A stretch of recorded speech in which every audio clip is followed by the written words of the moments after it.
Excuse me? Where exactly do you think you're going? The biggest mistake of your life was believing respect belongs only to people with money. The bride sneered as she rejected the wedding cake and insulted the black woman delivering it. Seconds later, one quiet phone call would expose a secret powerful enough to erase the wedding before the first vows were spoken.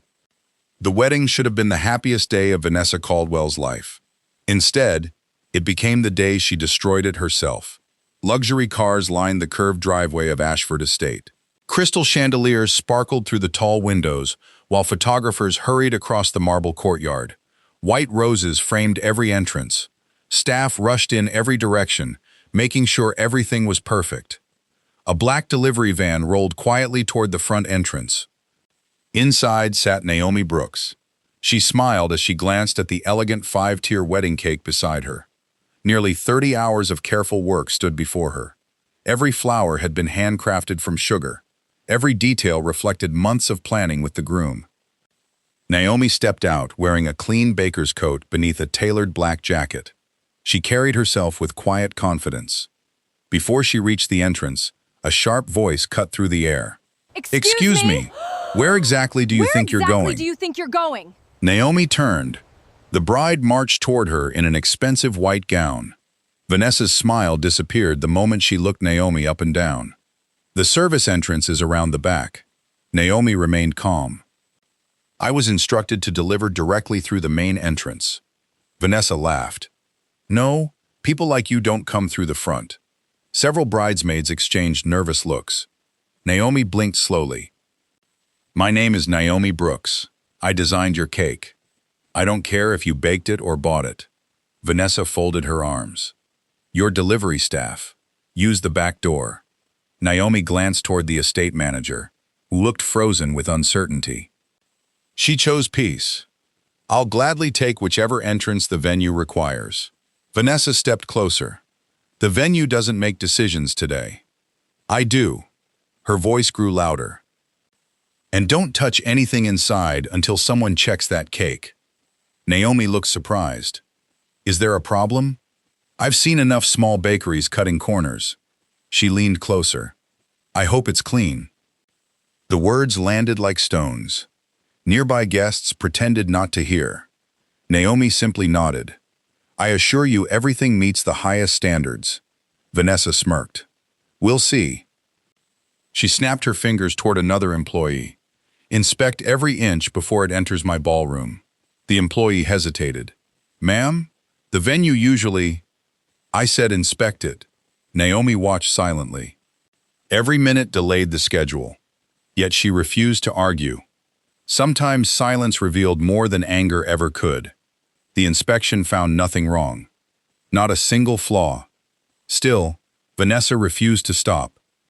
So, this is your little bakery? She glanced at the company logo on the van. Cute. Naomi smiled politely. We've been fortunate. Vanessa laughed again. I've never heard of it. My guests expect excellence. I certainly hope this wasn't expensive. One bridesmaid whispered, Vanessa, but the bride ignored her. My father says businesses either stay small because they're lazy or because they lack talent. She looked Naomi directly in the eyes. I'm guessing both. The courtyard became painfully quiet. Naomi took a slow breath. I hope your wedding is everything you've dreamed. Vanessa rolled her eyes. Don't give me speeches. I'll be speaking to the owner after this. I'll recommend they never allow vendors like you back. Naomi nodded once. If that's what you feel is right. Vanessa smiled proudly. My family practically owns this place anyway. Naomi said nothing. She simply wheeled the cake toward the ballroom. Vanessa blocked her path again. No, not until the owner hears my complaint. Guests began watching openly now. Whispers spread through the courtyard. Who argues with the baker minutes before the ceremony? Vanessa pulled out her phone dramatically. I'm calling venue management. Naomi quietly reached into her jacket. She removed a simple leather key holder. Attached to it hung a polished silver master key engraved with the estate's crest. Vanessa frowned. Why do you have that? Naomi answered calmly. Because it belongs to me. Vanessa laughed so hard she nearly spilled her champagne. Oh, that's adorable. You actually expect anyone to believe that? Naomi didn't respond. Instead, she unlocked a private side entrance that only senior management could access. The electronic lock chimed. The doors opened instantly. The estate manager hurried over. "Good afternoon, Ms. Brooks." Every nearby employee straightened immediately. Vanessa's smile weakened. Naomi greeted him warmly. "Good afternoon, Daniel. Would you please gather the executive staff?" "Right away." The manager hurried off without hesitation. Vanessa looked around, confused. "What is this?" Naomi reached into another folder. Inside rested the original property ownership documents. She handed them to Daniel. He confirmed them without speaking. Vanessa stared at the signature. Naomi Brooks, owner, Ashford Estate Holdings. Silence swallowed the courtyard. Even the photographers stopped shooting. Vanessa's face lost every trace of confidence. "No, that's impossible." Naomi folded her hands. "The bakery began as my dream.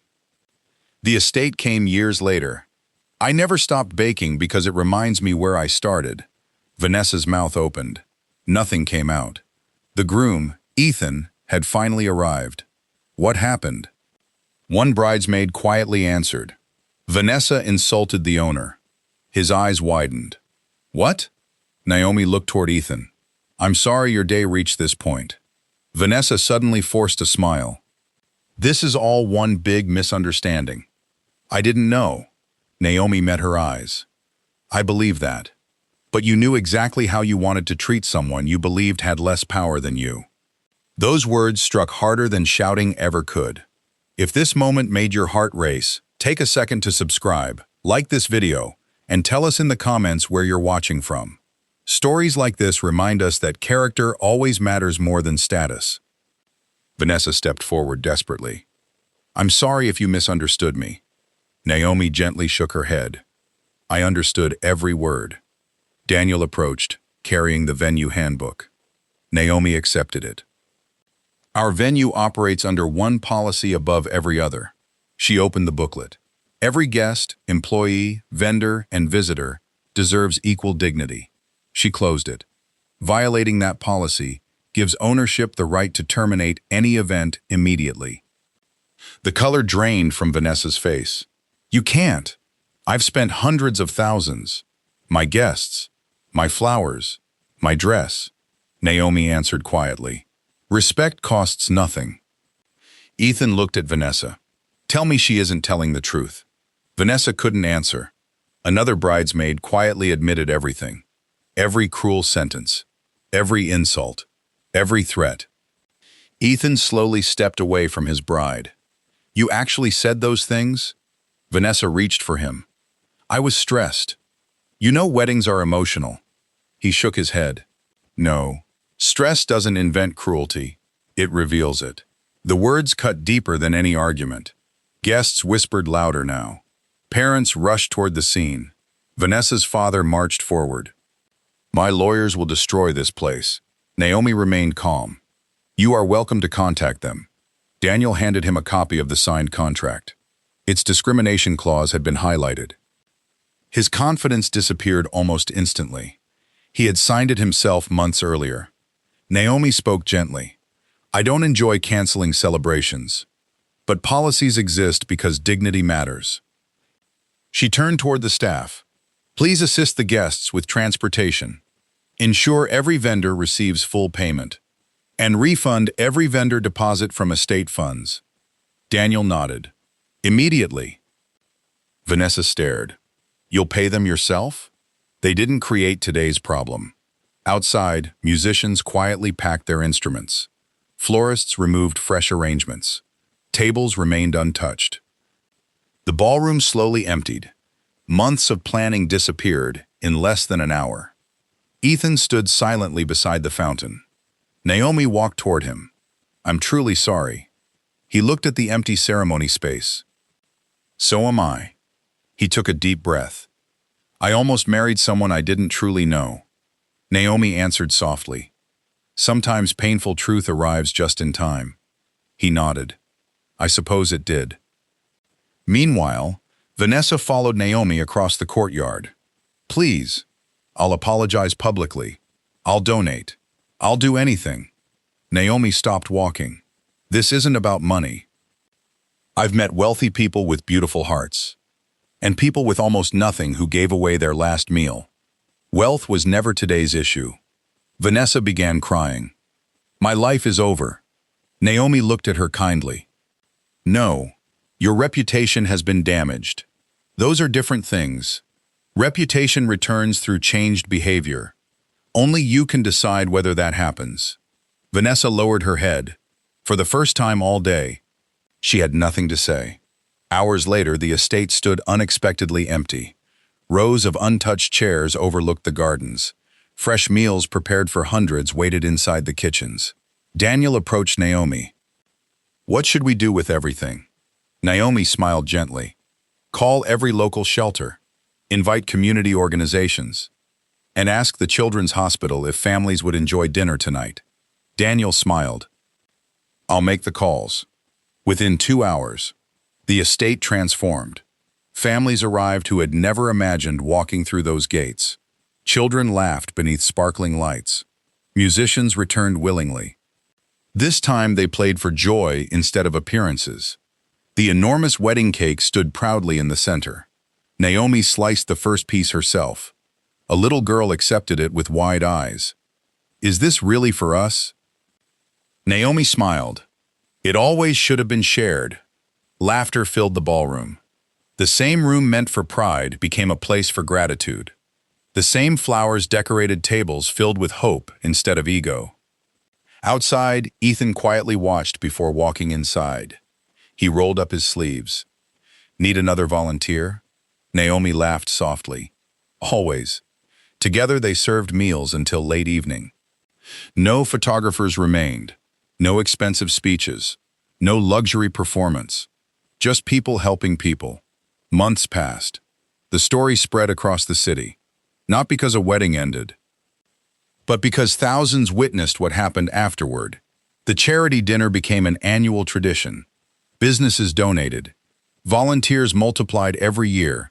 Ashford Estate became known for something greater than luxury. It became known for compassion. As for Vanessa, she disappeared from public attention for a long time. Then one afternoon, nearly 2 years later, Naomi received a handwritten letter. There was no lawyer, no publicity team, no excuse, only honesty. Vanessa admitted she had spent years measuring people by appearance, wealth, and assumptions she learned growing up. Losing her wedding had forced her to face the person she had become. She apologized without asking for forgiveness. She simply thanked Naomi for refusing to protect her from the consequences. Naomi folded the letter carefully. She smiled. Not because the pain had vanished, but because someone had finally chosen growth over pride. If this story reminds you that kindness is real strength, subscribe for more unforgettable stories. Leave a comment with one word that describes Naomi's courage, and share this video with someone who believes respect should never depend on status. One spring afternoon, the annual charity gala filled Ashford Estate once again. Children played in the gardens. Families danced beneath the lights. Naomi stood quietly near the entrance. The same gates, the same driveway. The same place where humiliation had once tried to define her. Daniel walked beside her. You could have answered hate with revenge. Naomi looked across the smiling crowd. I did choose revenge. Daniel looked confused. She smiled. I built something so full of hope that hate could never live here again. The music drifted across the gardens. Laughter echoed through the evening. And everyone who entered those gates learned the lesson Vanessa had discovered too late. Power can open doors. Money can buy beautiful buildings. Status can impress strangers. But only respect earns a place where hearts truly belong. And in the end, that was the greatest luxury of all. If Naomi's journey moved you, subscribe for more powerful stories of resilience, justice, and redemption. Like this video, share it with someone who believes character always outweighs wealth. And remember, the way we treat people when we think they have no power says the most about who we truly are.